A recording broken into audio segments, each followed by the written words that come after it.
예, 목상 기도 드리시고 이제 예배 시간 시작하도록 하겠습니다.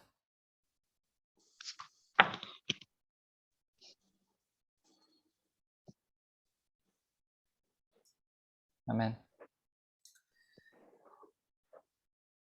네, 오늘도 이렇게 특별한 안식일, 이 특별한 날에 다시 한번 하나님의 말씀 연구하는 시간 허락된 것을 참으로 감사드립니다. 특히나 개인적으로 이번 주 특히 감사드릴 일이 있었는데요. 저희 이 대총회 사마리아 부장을 맡으신 이 형제님께서 이제 스테파노라는 이름을 가지신 분이 한 분 계십니다. 근데 그분께서 몇 달 전에 코로나에 걸리시고 그리고 한동안 의식불명이셨습니다. 이게 아주 병이 심각해서 의식불명까지 빠지고 이제 생명에 가망이 없다라고 그렇게 보고 있었습니다. 근데 이제 그분의 소식이 들리고 이제 각 지방교회에서 정말 성도들이 함께 열심히 기도도 드렸었는데요. 이제 아침마다 하는 예배에서 교회에 이제 온라인 예배에서 아침마다 그 기도를 드렸었고 또 각 개인이 또 각 가정이 그렇게 기도를 드렸었습니다. 그랬더니 이제 기적적으로 어느 날 깨셨다고 하더라고요. 그래서 참으로 그 기적의 능력과 이제 또 성도들의 기도에 응답하시는 그 능력을 보고 저희가 참으로 감사했던 적이 있었는데요. 근데 그때 또 이제 의식에서 돌아오시고 난 다음에 또 다른 난관이 있었습니다. 그분의 폐가 이제 코로나 때문에 손상이 많이 되면서 이제 호흡을 하지 못하셔서 늘 산소 호흡기를 달고 살으셨었는데요. 그 폐의 회복의 진전이 없기 때문에 이분은 이제 가망이 없다, 이제 평생 이제 호흡기를 달고 사셔야 된다, 그렇게 의사들이 예측을 했었습니다. 근데 그렇게 몇 달을 또 같은 기도를 드리고 있었는데요. 이제 생명을 살려주신 것을 감사드리면서 그 한번 일으켜주신 그 기적의 능력이 다시 일어날 것을 믿으면서 다시 한번 기도를 매일매일 같이 드렸었는데, 지난주 안식일에 이제 아침에 일어났더니 소식으로 그분이 이제 산소호흡기를 떼고 하루 종일 지내셨다고 합니다. 그래서 이제 그러한 이제 성도들의 기도에 정말로 응답을 하신다는, 우리가 이제 그러한 감사의 경험을 할 수가 있었는데요. 오늘 이제 수연자매님께서 기도하셨듯이 저희도 이제 예수님의 재림을 바라고 또 저희의 준비를 바라고 그거를 이제 매일매일 기도드릴 때에 예수님께서 그 응답하시는 시간은 이제 저희에게 필요할 때 응답을 하시겠지만 그거 한마디 한마디들 결코 흘러들이지 않고 꼭 응답해 주신다는 것을 기억하면서 우리 오늘도 안식일에 특별한 기도 드릴 수 있는 하루 될 수 있으면 좋겠습니다. 아멘. 예, 지난주에 우리가 이제 일곱인에 대한 공부를 시작을 했었는데요. 이번 주도 그 일곱인을 이어서 한번 공부해 보도록 하겠습니다. 지난주에 일곱인의 계시가 나타나는 배경, 즉 하늘 보좌의 풍경을 우리가 배웠었는데요. 하나님의 보좌가 있고 그 앞에 저희의 부활을 이제 약속해 주시는 의미로서 24장로가 봉사를 하고 있고요. 또 저희에게 예수님을 나타내기 위해서 내 그룹 천사가 내 생물이 존재하고 있습니다. 그리고 그 가운데 중심에 계시는 것이 바로 예수님인데요. 오늘은 그 중심에 계시는 예수님, 어린 양, 하나님의 어린 양에 대해서 공부하는 시간 갖도록 하겠습니다. 그럼 먼저 계시록 5장 1절로부터 4절에 있는 말씀, 5장 1절로 4절에 있는 말씀 읽어주시겠습니까? 찾으신 분 부탁드리겠습니다.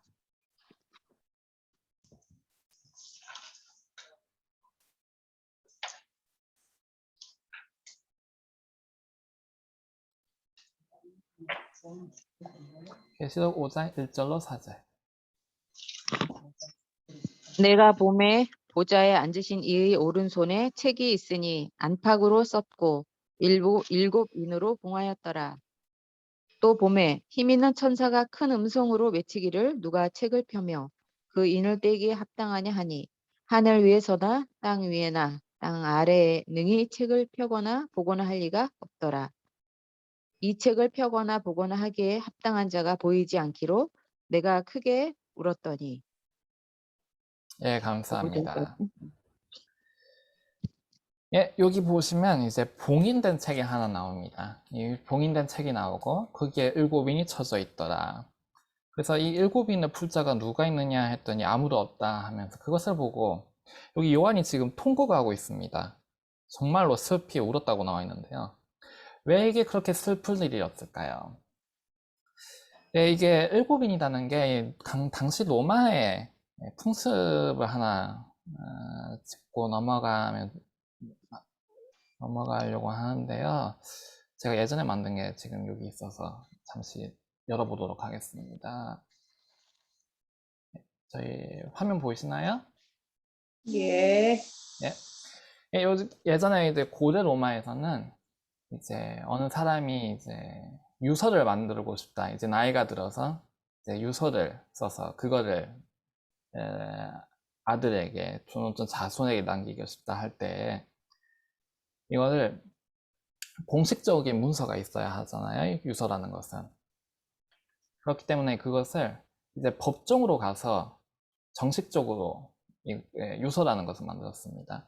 그리고 그 유서를 만들 때에는 이 증인이 필요했어요. 그리고 그 증인이 7명 필요했는데 그 증인이 이 유서에다가 인을 쳤습니다. 이렇게 인을 쳐가지고 그거를 법정에서 보관을 했어요. 그리고 나서 이 사람이 죽고 나면 이제 그 자손이 그 땅을 얻기 위해서, 재산을 얻기 위해서는 그 법정으로 가서 그 유서를 찾아야 했습니다. 그러면 이제 유서에 7개의 인이 쳐져 있죠. 각자 다른 사람의 인이. 그렇기 때문에 이 문서를 자기가 얻기 위해서는 이 7사람을 불러다가 이 인을 뗐어야 합니다. 그렇게 함으로써 그 유산을 공식적으로 받아 얻을 수가 있었는데요. 즉, 여기 하나님의 손안에 있는 것은 우리에게 있어서 땅 문서입니다. 땅 문서. 우리가 그러면 받을 땅이 무엇이 있나요? 유업으로 얻을 땅이 있나요? 하늘나라? 예, 그렇습니다. 우리는 이 하늘나라 또는 이제 회복되는 에덴, 이게 저희에게 이제 유업으로, 유산으로서 주어진다는 약속이 있는데요. 이제 그 인을 풀어야 우리가 유산을 얻을 텐데 지금 받을 그 인을 풀 사람이 누가 있다고 하나요? 7인. 아니, 여기 성경에 지금 이 인을 풀 수 있는 자가 누가 있다고? 아무도 없다라고 나왔습니다. 아무도 없어. 아무도 없다라고 지금 성경에 이제 반처사가 이 봉인을 풀 자가 누구뇨 했을 때에 땅에도 하늘에도 그것을 열 자가 하나도 없더라라고 적혀 있습니다. 그래서 이 요한이 통곡하고 있는 것이지요. 이제 인류가 이 하늘을 얻기 위해서 이 또 회복된 땅을 얻기 위해서는 이 문서를 열어서 유산을 얻어야 하는데 그거를 지금 풀 자가 아무도 없다라고 나와 있습니다. 근데 이어서 5절에 뭐라 나와 있나요? 읽어주시겠습니까? 장로 중에 하나가 내게 말하되 울지 말라. 유대 지파의 사자 다윗의 뿌리가 이겼으니 이 책과 7인을 떼시리라 하더라. 예, 감사합니다. 예, 여기 유다족의 사자 그리고 다윗의 뿌리, 이게 누구신가요? 예수. 예, 예수님이시죠. 여기 나오는 말씀은 모두 이제 승리자 되시는 예수님을 강조하고 있는데요. 유다족, 왕족이었죠. 왕족이자 사자, 동물의 왕, 그리고 이스라엘의 왕이었던 다윗. 그 모든 것의 뿌리이신 분, 곧 승리자 중에 승리자이신 예수님께서 승리를 얻으셨기에 이 인을 얻을 수가 있다라고 지금 말하고 있습니다. 예수님께서 승리하셨기에 이제 이 인을 열 수가 있다라고 하고 있는데요. 어떻게 예수님께서 승리하신 것이 우리에게 땅을 주시는 그 방법이 될 수 있을까요? 레위기에 있는 말씀 보시겠습니다. 레위기 25장 23절로 28절 말씀입니다. 레위기 5장 23절로 28절. 5장입니까? 25장입니다. 레위기 25장 23절로 28절. 토지를 영영히 팔지 말 것은 토지는 다 내 것임이니라. 너희는 나그네여 우거하는 자로서 나와 함께 있느니라. 28절까지입니다. 너희 기업의 온 땅에서 그 토지 무르기를 허락할지니 만일 너희 형제가 가난하여 그 기업 얼마를 팔았으면 그 근족이 와서 동족에 판 것을 물을 것이요 만일 그것을 물을 사람이 없고 자기가 부요하게 되어 물을 힘이 있거든 그 판 해를 계수하여 그 남은 값을 산 자에게 주고 그 기업으로 돌아갈 것이니라. 그러나 자기가 물을 힘이 없으면 그 판 것이 희년이 이르기까지 산자의 손에 있다가 희년에 미쳐 돌아올지니 그가 곧 그 기업으로 돌아갈 것임이니라. 네, 감사합니다. 예, 이거를 이제 차근차근 이해해 보도록 할 텐데요. 이스라엘에서는 이 땅을 그 땅 자체를 이 백성들이 소유한 것은 아니었습니다. 여기 나와 있듯이 이 땅은 나의 것이니라. 그렇기에 이 이스라엘인들은 이 경작권이라는 것을 각자 배포를 받았었습니다. 그 땅을 사용할 수 있는 그러한 권리, 그러한 것을 그들이 가지고 있었는데요. 간단하게 생각하면 이제 토지 문서라고 생각해도 되겠죠, 오늘날의.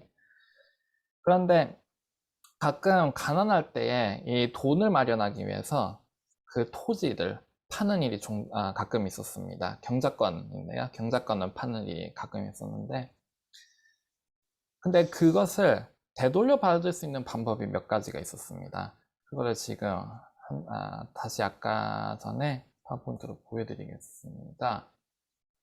어디 보자. 네. 이 토지를요, 이 토지 문서가 있죠? 이것을 돈을 받고 팔았었습니다. 그리고 그 돈을 사용하고 나서 이제 그 토지를 다시 살 수가 없죠. 여기 나와 있듯이 만약에 돈이 생긴다면 그 돈을 이용해서 그 사용한 해만큼을 빼고 다시 지불해서 그 토지를 다시 사도록 말씀을 하고 계십니다. 그런데 경제적으로 여건이 안 돼서 그것을 받을 수 없는 경우에는 희년, 이 50년, 희년이라는 것은 7년이 7번, 즉 49년 이후에 1년, 그 50년째 되는 해가 희년이라는 해였습니다. 이 희년이 왔을 때 이 모든 토지들이 원래 주인에게 되돌아가도록 하고 있었습니다. 근데 이게 참으로 하나님의 지혜에 의한 이 경제적인 시스템인데요. 이 인류가 고안해낸 방법은 이 경제 방법이라는 것은 무엇이 있죠?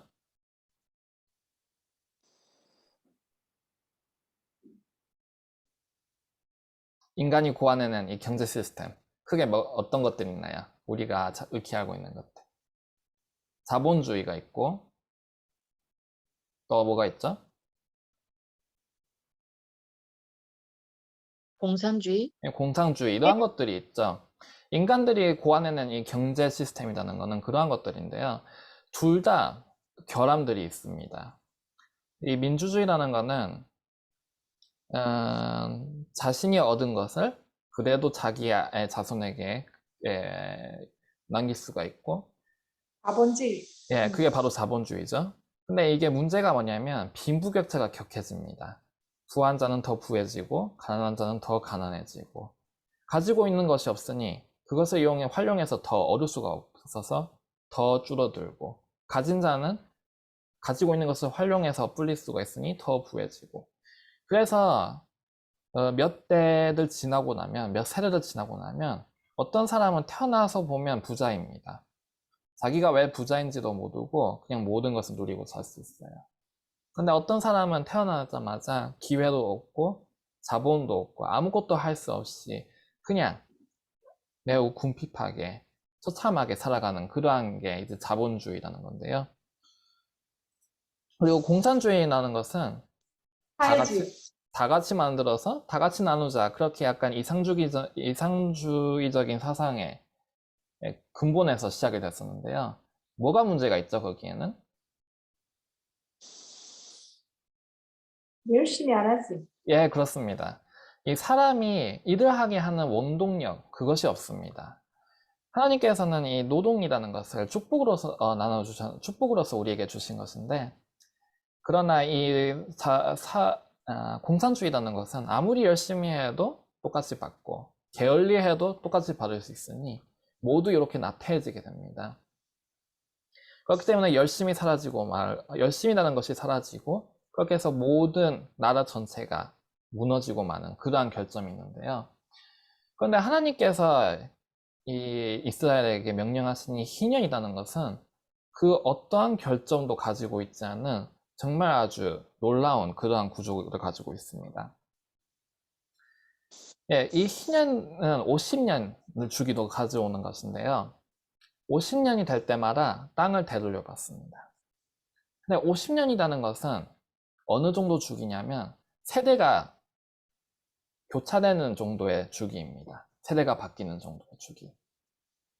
그렇기 때문에 위의 세대가 무능력하고 위의 세대가 결함이 있어서 이 땅을 팔고 가난하게 되었어도 다음 세대는 다시 기본적인 어느 정도의 토지를 되돌려 받고 거기서부터 다시 시작할 수가 있었습니다.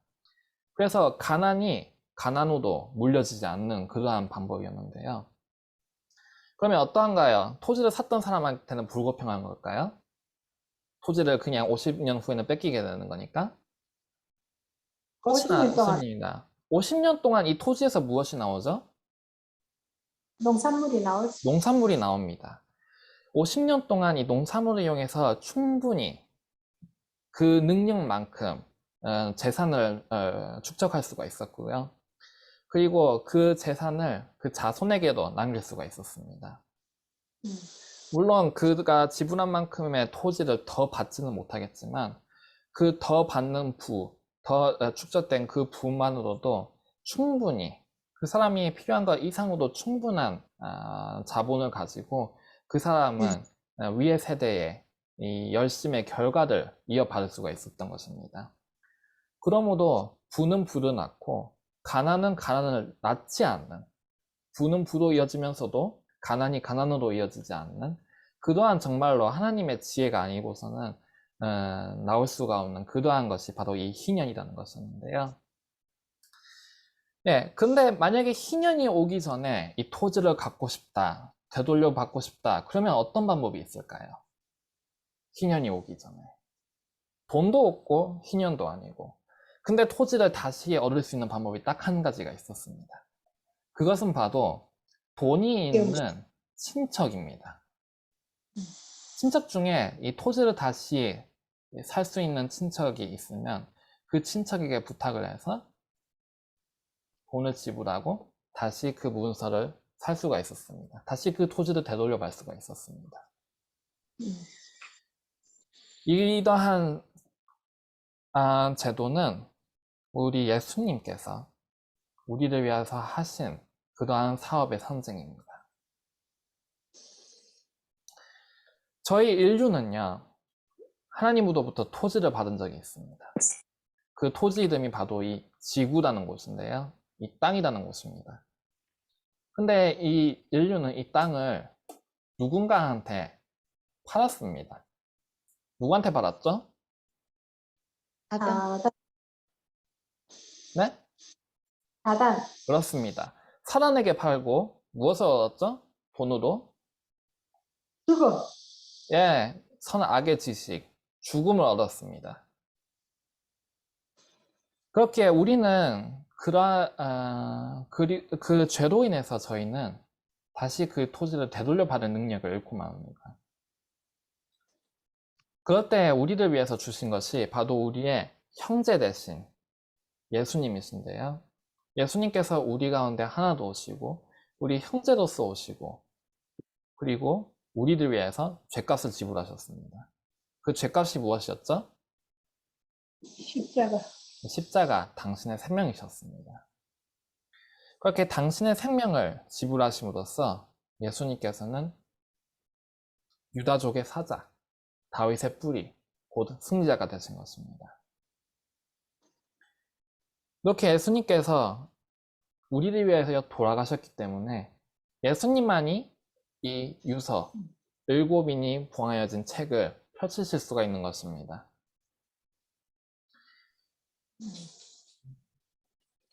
그래서 이 예수님께서 이러한 것을 지불을 하실 때에 우리가 잃어버렸던 모든 것들을 다시 되돌려 받으실 수가 있으셨는데요. 인류가 이때 잃어버린 것들이 무엇이었는가요? 생명을 잃었고 생명만 잃었었나요? 이 땅의 주도권도 잊었지. 이 땅의 잃었지. 주도권도 잃었습니다. 그리고 그 외에도 아주 많은 것을 잃었습니다. 생명이 있었고 행복이 있었고 평화가 있었고 이 모든 것을 인간은 사단에게 넘겨줬던 것인데요.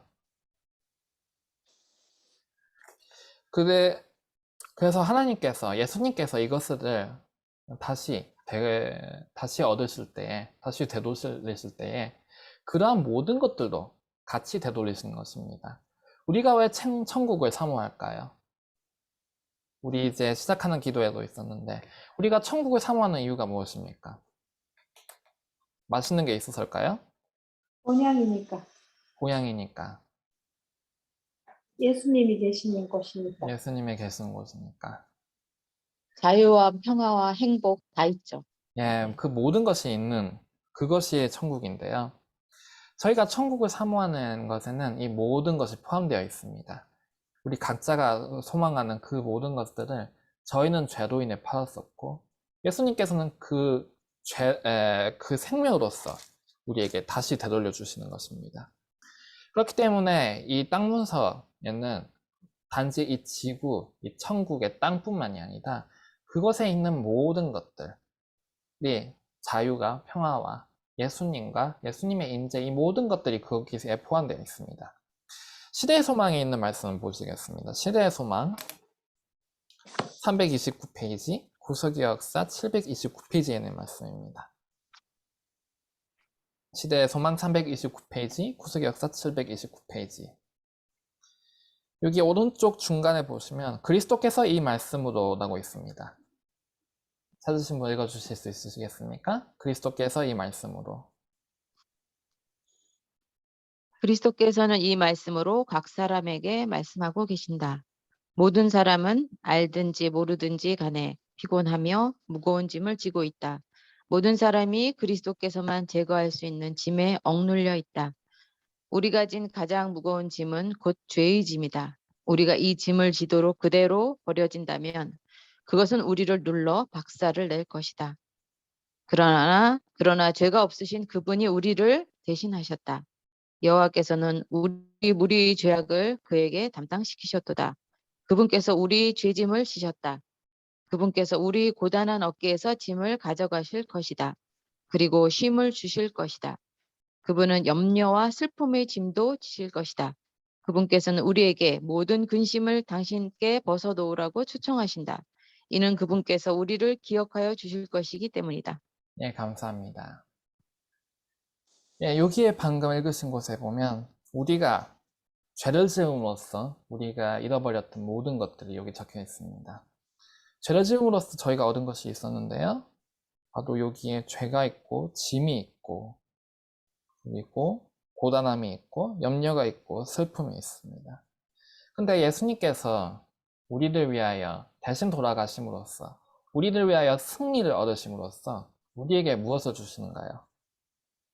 고단함 대신에 저에게 쉼을, 염려 대신에 평화를, 슬픔 대신에 행복을, 그리고 짐 대신에 쉼을, 이러한 모든 것들을 우리에게 돌려주시겠다, 그렇게 약속을 하고 있습니다. 이 모든 것들이 이 유산에 포함이 되어 있습니다. 우리가 천국을 사모하는 것은 바로 이러한 것들을 우리가 소망하고 있기 때문입니다. 그래서 여기 계시록 5장 6절 말씀 읽어주시겠습니까? 계시록 5장 6절 말씀. 내가 또 보니 보좌와 내 생물과 장로들 사이에 어린 양이 섰는데 일찍 죽임을 당한 것 같더라. 7뿔과 7눈이 있으니 이 눈은 온 땅에 보내심을 입은 하나님의 7명이더라. 네, 감사합니다. 네, 여기 보시면 이제 내 생물과 장로들 가운데 무엇이 있었다고 나와 있나요? 어린 양 어린 양이 무엇을 당해서? 일찍 죽임을 당해서. 죽임을 당한 어린 양이 있더라라고 나와 있습니다. 죽임을 당한 어린 양. 죽임을 당한 어린 양이 있길래 예수님께서는 승리자가 되시고 이 모두한 것을 우리를 위하여 대신 지불하실 수가 있었던 것입니다.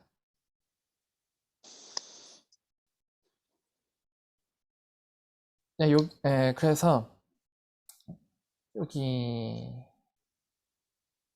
계시록 5장에서 저희가 상고해 볼 주제는 예수님께서 우리에게 주신 이 사랑, 예수님께서 우리를 위하여 하신 이 봉사라는 것이 사실은 천국 전체를 움직이는 하나의 큰 원칙입니다. 예수님께서 우리를 위해서 향해 주신 이 사랑, 희생, 이것이 천국과 하나님의 나라의 전체의 모든 것의 원동력이 되어 있습니다. 이 천국 하늘 보좌에 무엇이 있었죠? 하나님의 보좌가 있었고 내 생물이 있었고 24장로가 있었는데요. 지금 이 14장로는 무엇을 하고 있는가요? 8절 읽어주시겠습니까? 택을 취하심에 내 생물과 24장로들이 어린 양 앞에 엎드려 각각 금은과 향이 가득한 금 대접을 가졌으니 이 향은 성도의 기도들이라. 네, 감사합니다. 여기 이 14장로와 내 생물은 이 향로를 들고 봉사를 하고 있습니다. 누구를 위해 봉사를 하고 있죠, 지금? 어린 양 앞에 어린 양 앞에서 무엇을 들고? 엎드려 성도의 금은과 기도를 들고. 대접. 예. 그리고 성도의 기도라고 나와 있죠? 이 성도들 위해서, 이 인간을 위해서, 인류를 위해서 어린 양 앞에서 봉사하고 있습니다. 그리고 그 주변에 천천만만의 천사가 있고요. 이 천사들도 모두 인류를 위해서 봉사를 하고 있습니다. 그리고 이제 13절의 마지막에 무엇이 있는가요? 내가 또 들으니 하늘 위에와 땅 위에와 땅 아래와 바다 위에와 또 그 가운데 모든 만물이 가로되 보좌에 앉으신 이와 어린 양에게 찬송과 존귀와 영광과 능력이 세세토록 돌릴지어다. 예, 감사합니다. 예, 여기 보시면 모든 생물들, 하늘과 땅과 땅 아래와 바다 안에 있는 모든 생물들이 나와 있는데요. 즉, 이 자연의 원칙이 무엇일까요? 자연을 움직이는 원칙. 이 또한 봉사의 원칙입니다. 자연은 결코 자기를 위하여 일하는 것이 하나도 없습니다. 화이트 부인도 여러 번 말씀하셨듯이 천연계라는 것은 이제 식물은 동물을 위해서 열매를 맺죠. 그리고 동물은 그 식물을 위해서 이 씨를 나릅니다. 이 천연계라는 것은 서로를 위해서 돕는, 물론 죄로 인해서 어느 정도 파괴가 됐긴 하지만 그 사랑의 원칙으로 인해서 이 우주가 움직인다는 것이, 자연이 움직인다는 것이 무엇인지를 아직도 조금은 간직하고 있는 것이 바로 자연 그리고 천연계의 원칙입니다. 이렇게 하나님의 왕국 전체는 이 봉사 그리고 이 사랑이라는 것이 원동력이 되어서 서로를 위하여 일을 하고 있습니다. 그래서 우리는 여기서부터 예수님께서 우리를 위해서 무엇을 해주고 계시는지, 그리고 우리가 다른 이를 위하여 해야 할 것이 무엇인지, 이러한 것들을 생각해 볼 수가 있는데요. 먼저 예수님께서 우리를 위하여 주시는 것이 무엇일까요? 시대의 소망 391페이지에 있는 말씀 보시겠습니다. 시대의 소망 391페이지, 그리고 구속의 역사 758페이지입니다. 시대의 소망 391페이지, 구속의 역사 758페이지.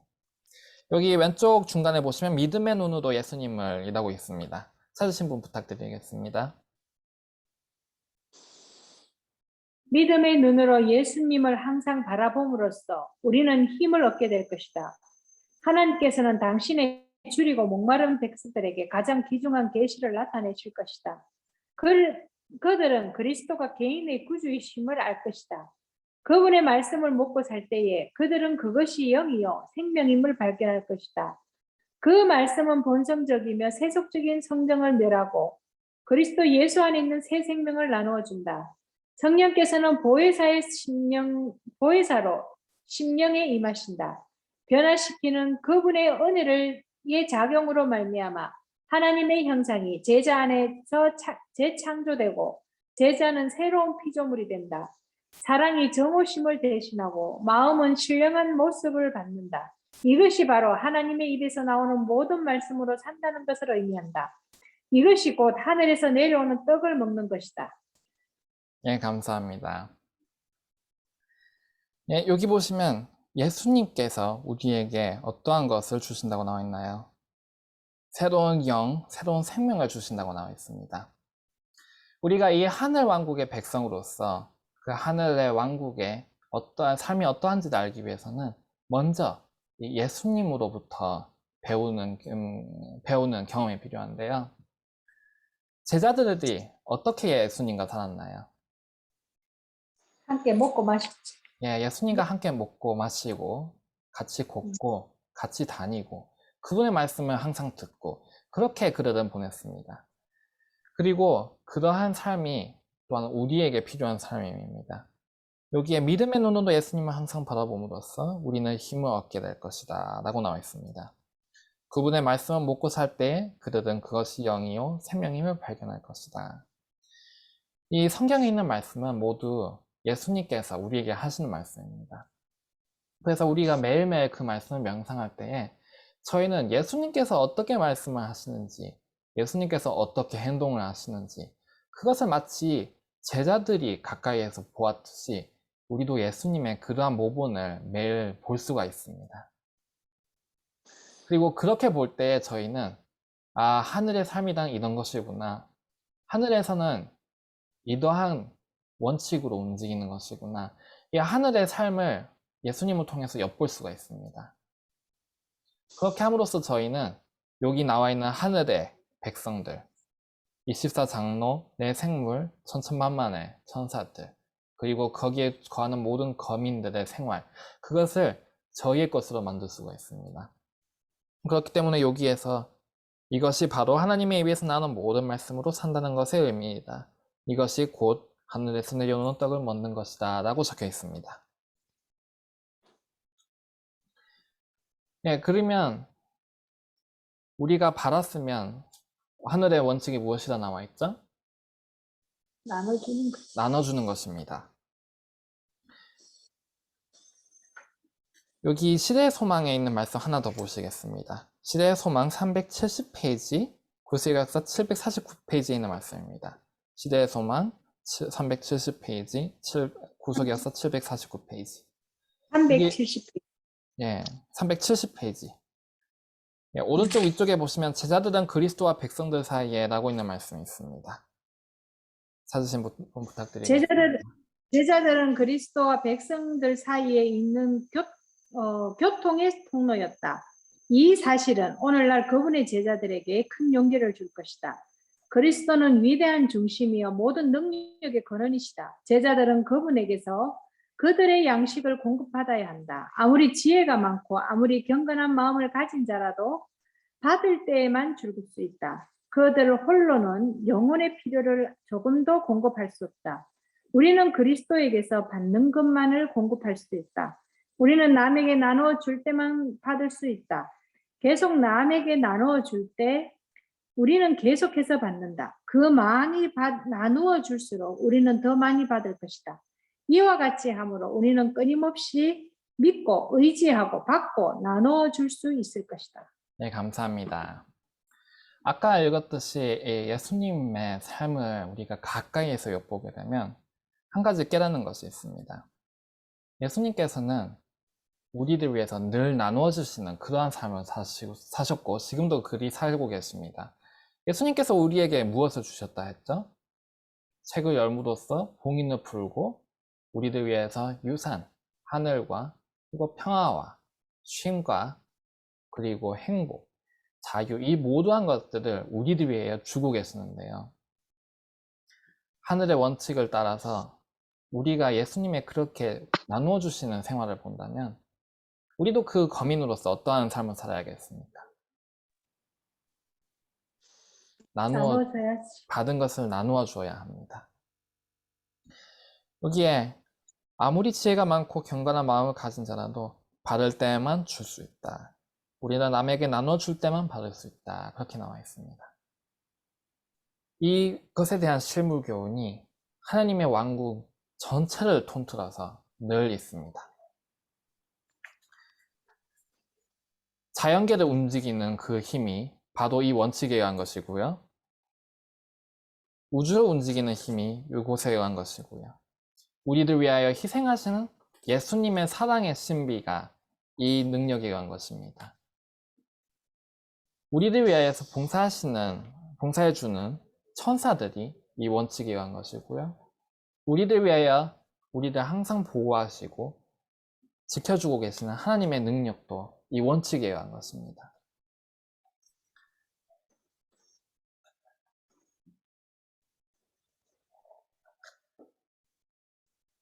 네, 그래서 저희가 예수님을 가까이서 보고 배울 때에 그리고 이 원칙을 우리의 것으로 삼을 때에 우리는 천국의 생활을 맛볼 수가 있게 될 것입니다. 그리고 그렇게 주게 됨으로써 우리는 받을 수가 있게 되는 것이죠. 이것에 대한 교훈은 심지어 저희 몸에도 있습니다. 저희 몸이 이제 공부할 때에 항상 듣는 말이 뭘까요? 제가 작년에 이제 해부학을 공부했었는데요. 해부학을 어떻게 공부했었냐면 이제 여기 계가 있죠? 신경계가 있고 소화계가 있고 요게 총 11가지 내지 12가지 정도로 나누어져 있는데 그것을 하나씩 묶어서 공부를 했습니다. 그리고 그거를 시작할 때마다 교수님께서 하시는 말씀이 여기 소화계라는 것은 우리 몸에 있어서 매우 중요한 것이다. 신경계를 들어갔더니 신경계는 우리 몸에서 아주 중요한 거다. 순환계를 들어갔더니 이 순환계가 없으면 사람은 죽는다. 이렇게 말씀을 하시더라고요. 이제 장이 넘어갈 때마다 그 말씀을 하시고 거의 한 번 정도를 빼고 늘 교수님께서 그 말씀을 대두도 이제 수업을 시작하셨던 걸 제가 기억하고 있습니다. 이 몸이라는 거는 만약에 심장이 없으면 뭐 어떻게 되나요? 다 멈추지. 다 멈춥니다. 뇌가 없으면 어떻게 될까요? 다 멈추지. 다 멈춥니다. 그럼 다 있고 위가 없으면 어떻게 될까요? 위가 없으면 또 그것도 멈추지. 예. 뭐 하나라도 없으면 멈추고 마는 것이 이 몸입니다. 이 몸 안에 있는 것은 서로를 위해서 봉사를 하고 서로를 위해서 주고 그렇게 움직이도록 되어 있습니다. 그렇기 때문에 저희 이 인체 자체도 이 하늘의 원칙, 서로를 위해서 일한다는 그러한 원칙에 기초하여 일하고 있는데요. 근데 이 과학에서도 참으로 신기한 게 이 세상이 가르치는 이 과학의 원칙은 정반대입니다. 이 진화론이 무엇에 기반을 해서 가르쳐지는 학문일까요? 진화론을 공부하면 할 때마다 이 말을 합니다. 이것을 하면 자신의 생존에 유리하다. 이것을 하면 자신과 자신의 자손의 번영에 유리하기 때문에 이렇게 진화를 했다. 늘 그렇게 가르칩니다. 그렇기 때문에 이 세상의 학문이라는 것도 이 세상의 정신, 세상의 철학에 기본을 해서 만들어져 있는데요. 자신을 위해서 일하는 것. 그것이 원칙으로 발달되는 것이 이 세상의 지식이라는 것입니다. 그런데 이 우리 인체만 봐도 당장 이 하나님의 이 존재를 나타낼 수 있는 이 인체의 신비를 보면 이게 소도를 위한다는 원칙에 기본되어 있습니다. 그래서 제가 교수님에게 이제 자손을 낳으면 이 모체는 위험에 빠지지 않습니까? 10개월 동안 잘 움직이지도 못하고 아이를 낳고 나서도 자유롭지 못하고 그렇게 하면 이제 포식자에게 노출될 위험도 크고 한데 생존 확률도 떨어지는데 왜 그렇게까지 해서 자손을 낳느냐, 왜 그렇게까지 해서 사랑이라는 걸 갖느냐, 그렇게 질문을 했더니 생물학에서는 답을 얻을 수 없고 철학을 한번 공부해 보라고 하시더라고요. 생물학 선생님께서, 이게 해부학 선생님이셨죠. 해부학 선생님께서 해부학에서는 답이 없고 철학을 공부하면 찾을 수 있을지도 모르겠다, 그렇게 대답을 하시더라고요. 거기서 그렇게 이제 세상의 지식의 한계라는 것도 이제 느낄 수가 있었는데, 어쨌든 이 몸이라는 것에서도 볼 수 있듯이 이 우주의 모든 것은 사랑, 봉사라는 원칙에 기반을 하고 있습니다. 그리고 그 봉사를 위해서 하나님께서 고르신 자신의 몸이 있습니다. 이 몸이 소도를 위해서 일한다고 나와 있죠? 우리 일한다고 방금 얘기가 나왔었는데, 예수님의 몸이 무엇이나 나와 있나요? 예수님의 몸. 예수님의 몸이 무엇일까요? 여기 계시록 5장 9절 말씀 다시 보시겠습니다. 계시록 5장 9절 말씀 다시 한번 읽어주시겠습니까? 5장 9절. 예, 새 노래를 노래하여 가로되 책을 가지고 죄송합니다. 6절입니다. 6절. 죄송합니다. 6절. 5장 6절. 예, 내가 또 보니 보좌와 내 생물과 장로들 사이에 어린 양이 섰는데 일찍 죽임을 당한 것 같더라. 7뿔과 7눈이 있으니 이 눈은 온 땅에 보내심을 입은 하나님의 7명이라. 네, 감사합니다. 여기 7뿔이 있고요. 7눈이 있고요. 7영이 있습니다. 예, 여기 7뿔이라는 것은, 뿔이라는 것은 능력, 즉 7뿔, 온전한 능력을 나타내고요. 7눈, 눈은 지혜, 통찰력이죠. 온전한 통찰력. 그리고 7영, 성령이 있습니다. 예, 저희가 교회의 이제 자료에서 얻을 수 있는 내용은 거기까지인데요. 그런데 여기서 조금만 생각해 봐도 이게 무엇을 나타내는지 우리는 충분히 영적 교훈을 얻을 수가 있습니다. 전 세계도 7명이 보내어진다고 나와 있는데요. 전 세계도 보내어진 성령이 누구시죠? 전 세계도 보내어진 성령. 물론 성령은 한 분이시지만 전 세계도 보내심을 받았을 성령은 여러 가지 사업을 갖고 계십니다. 비둘기로서 나타나는 성령도 있고, 그 중에서 전 세계도 보내심을 받는 사명을 띠실 때 저희는 성령을 부르는 명칭이 하나 있습니다. 무엇인가요? 뭐지? 바로 보혜사 성령입니다. 보혜사. 교회에게 주시는 성령, 교회를 통해서 전 세계도 나아가시는 성령, 그 성령을 저희는 보혜사라고 부르는데요. 이 보혜사 성령이 있을 때에 이 교회에는 능력이 있고 지혜가 있습니다. 예수님께서 뭐라 약속하셨죠? 2-3명이 모이는 것에 보혜사와 함께. 2-3명이 모일 때 내가 거기 함께하리라 하셨죠. 이 2-3명이 모이는 곳에 함께하겠다고 하셨을 때는 이 교회의 업무, 이 영혼의 운명을 다루는 그러한 교회의 임무에 있어서 너희에게 내가 나의 지혜를 주리라, 그러한 의미에서 2-3명이 모이는 것에 나도 함께하리라 라는 말씀을 주셨습니다. 그렇게 여기 7뿔, 7눈, 7명이라는 것은 다름 아닌 교회, 자신의 백성 되시는 자신의 몸이 되는 그 교회를 나타낸다고 저희는 볼 수가 있습니다. 예수님의 몸이 누구죠? 예수님은 교회. 누구의 머리다? 교회의 머리라. 교회의 머리시고 교회는 그분의 몸이라. 몸이다 라고 적혀 있습니다. 여기 사도행적 맨 첫 단락 읽으시겠습니다. 사도행적 여기 구속에서 1179페이지고요. 사도행적 9페이지입니다. 맨 첫 번째 단락, 교회는 사람을 구원하기 위해 읽어주시겠습니까? 교회는 사람을 구원하기 위해 하나님께서 세우신 기관이다.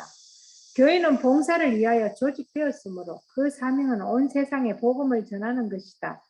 태초부터 하나님은 당신의 교회를 통하여 당신의 충만과 풍족을 온 세상에 나타내시려고 계획하셨다. 하나님께서 어두움에서 불러내어 그의 귀한 빛 가운데로 들어가게 하신 교인들은 하나님의 영광을 나타내어야 한다.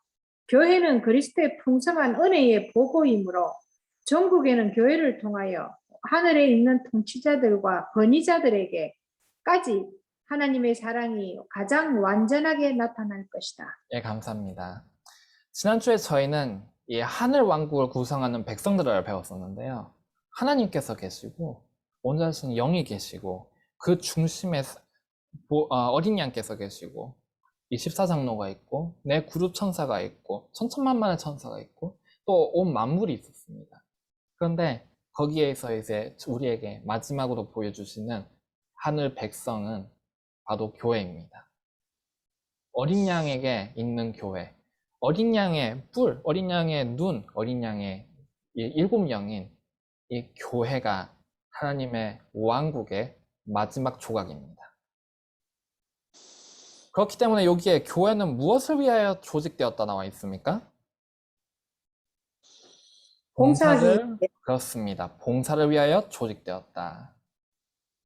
이 봉사로 움직이는 이 모든 하늘의 한 조각으로서 그 한 백성으로서 교회는 봉사를 위하여 조직이 되었습니다. 그 사명은 온 세상에 복음, 곧 하나님의 영광, 그리고 하나님의 사랑을 가장 완전하게 나타내는 것이 바로 이 교회의 사명입니다.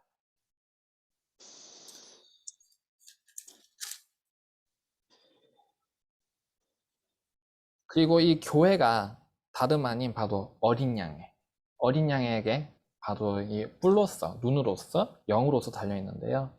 여기 구속의 역사 1780페이지 바로 다음 페이지 왼쪽 위쪽에 보시면 영적 암흑기에라고 있습니다. 영적 암흑기 하나님의 교회는 어디 몇 페이지입니까? 네, 그 바로 다음 페이지입니다. 한 장 넘기고 왼쪽 위에 보시면 영적 암흑기에 영적 암흑기에 하나님의 교회는 산 위에 세운 도성이었다. 순결한 하늘의 가르침은 시대의 시대를 이어서 계속되는 세대를 통하여 교회 안에서 공개되어 왔다. 비록 약하고 결함이 있어 보이나 교회는 하나님께서 특별한 의미에 있어서 당신의 최고의 관심을 쏟으시는 대상이다.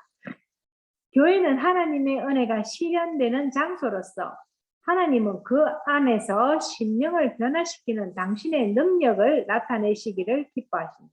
예, 감사합니다. 예, 여기 교회는 바로 이 어린 양의 신체의 일부로서 하나님 앞에 있습니다. 그리고 이 모든 우주의 만물들의 중심에 서서 어린 양이 그 중심에 서셔서 그 위에 교회를 세우시고 그 온 우주의 중심에 관심의 대상으로서 지금 나타내고 계십니다. 여기 보시면 어린 양이 중심에 있고요. 그 앞에 하나님의 보좌가 있고요. 그 주변에 네 그룹 천사, 그 주변에 24장로, 그리고 그 주변에 천천만만의 천사, 그리고 그 주변에 온 만물, 그 모든 것의 중심에 어린 양, 그리고 그 위에 바로 교회. 이렇게 하나님께서는 특별한 의미에 있어서 최고의 관심의 대상으로서 이 교회를 우주의 중심으로 지금 가지고 오고 계십니다. 아멘. 그리고 가운데에 두시고 이 모든 그 주변을 둘러싼 하늘 군대를 저희에게 우리에 대한 힘으로써, 우리에 대한 도우심으로써 약속을 하고 계십니다. 예, 마지막으로 여기 계시록의 5장 11절에 있는 참고문 하나 읽으시겠습니다. 계시록 5장 11절, 여기 소제목, 두 번째 소제목인데요. 천국은 활동 장소라는 곳이 있습니다. 다양한 활동 장소. 바쁜 활동 장소라고 나와 있는가요? 예, 거기 세 단락 정도 읽어주시겠습니까? 처음부터입니까? 예, 처음부터입니다. 우리 모든 사람이 우리의 귀한 구세주를 있는 그대로 볼 수만 있다면 그분의 손으로 우리의 눈에서 영광을 가리고 있는 휘장을 열게 하라. 그러면 그분이 높고 거룩한 곳에 계시는 것이 보일 것이다. 우리는 무엇을 보는가? 우리의 구세주께서는 아무 일도 하지 않으시고 계시는 것이 아니다. 그는 하늘의 지성적 존재들, 그룹들, 서랍들, 천천만만 천사들 가운데 둘러싸여 계신다. 이 모든 천군들이 그 무엇보다 열렬한 관심을 쏟고 있는 대상이 있는데 그것은 타락한 세상에 있는 그분의 교회이다. 그들은 하늘 왕을 섬기는 가운데 있으며 세상 죄를 지고 가는 하나님의 어린 양을 높이고 있다. 그들은 그리스도를 바라고 믿는 자들을 최대한으로 구원하기 위하여 그리스도의 위임을 받는 자들을 위임을 받아 그리스도를 위하여 일하고 있다. 이 하늘의 지성적 존재들은 그들의 사명을 다하고 있으며 헤롯과 빌라도가 그를 대항하여 행하는 것을 그리스도를 위하여 하고 있다. 그들은 하나님의 명예와 영광을 드높이기 위하여 함께 연합하였다.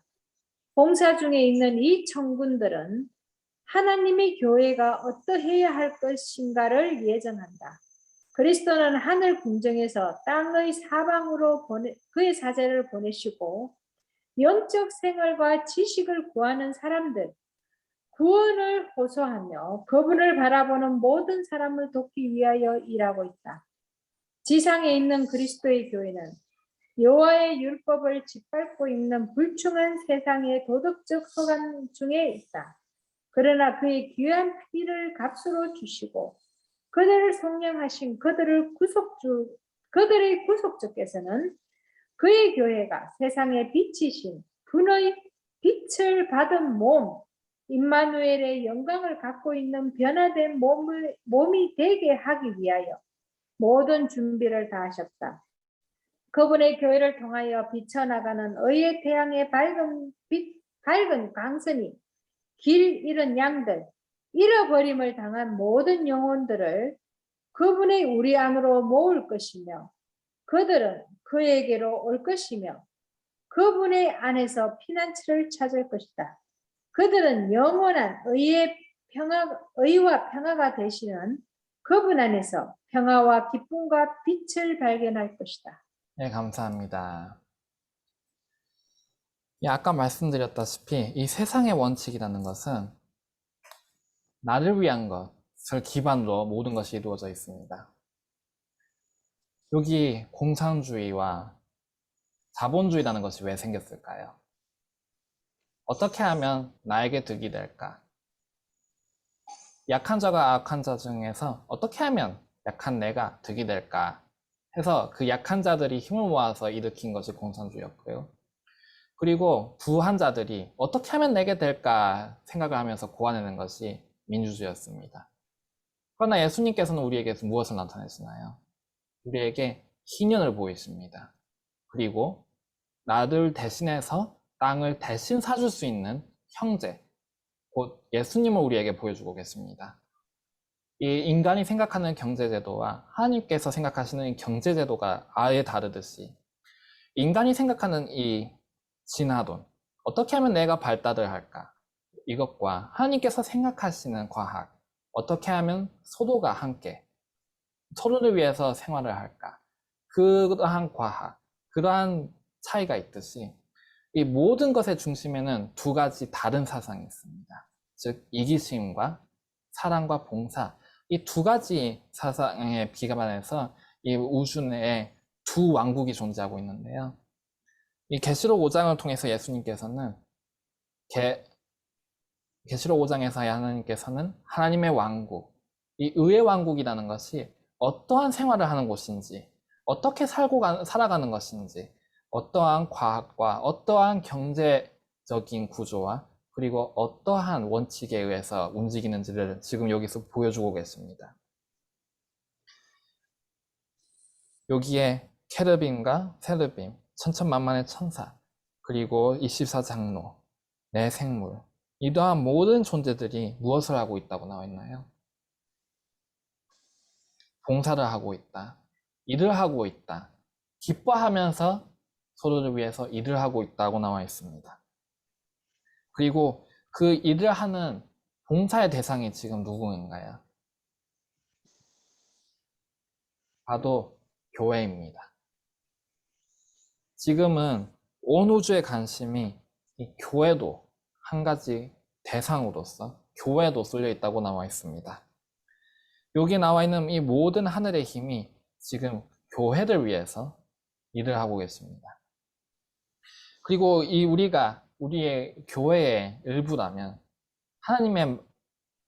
예수님의 몸인 교회의 일부라면 우리는 어떻게 해야 할까요? 같이 해야지. 우리도 봉사, 이 하늘의 한 조각으로서, 하늘의 한 시민으로서, 백성으로서 같은 원칙 아래, 같은 과학 아래, 같은 경제 개념 안에서 우리는 일을 해야 합니다. 서로를 위하는 봉사, 다른 이들을 위하는 봉사. 그 봉사를 할 때에만 우리는 하나님으로부터 받을 수가 있을 것입니다. 아멘. 그리고 여기 예수님께서 말씀하셨듯이 예수님께서는 그 교회를 위한 모든 준비를 마치셨다고 나와 있습니다. 예수님께서는 일찍이 죽임을 당하셨다라고 나와 있습니다. 일찍이 죽임을 당한 어디냐? 예수님께서는 이미 봉사를 시작하셨고 지금도 하고 계십니다. 저희는 어쩌고 있는가요?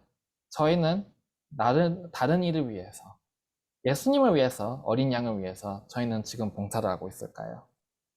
마지막으로 계시록 5장 7절 읽는 말씀 읽어주시겠습니까? 계시록 5장 7절.